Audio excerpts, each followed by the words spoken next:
Yan, nalinis ko na rin siya, nahati ko na rin. Ganyan ang gagawin. Tatanggalin yung mga aligi. Aligi ba yung tawag doon? Yung sa mga gilid dito.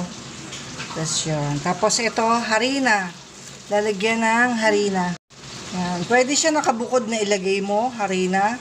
Pero ako, ganyan. Para isang baksak lang ang trabaho. Para maging crispy siya.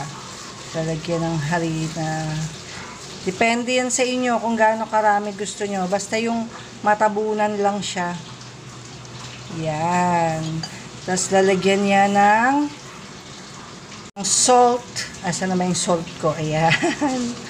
Lalagyan siya ng salt. Konti lang.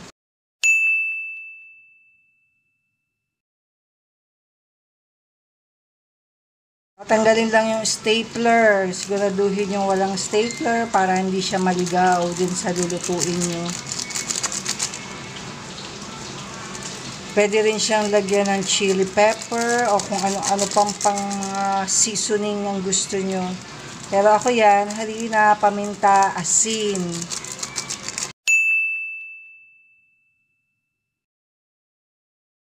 Konti lang. Mga kutsarita lang yan. Kutsarita lang yan. So yan, pwede nyo na siyang i-mix. Pwede kamay, pwede kutsara, pero ako kamay para mas halong-halo siya. Ingat lang kayo dahil medyo matutulisan kayo ng mga galamay.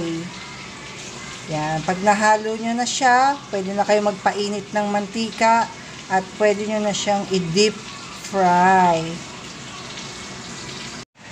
Ayan, mainit na ang ating kawali. Nagprito ako ng manok kasi yung anak ko hindi pwede ng ganito, allergic siya. Kaya nagprito muna ako ng manok. Yan. Kailangan deep fried.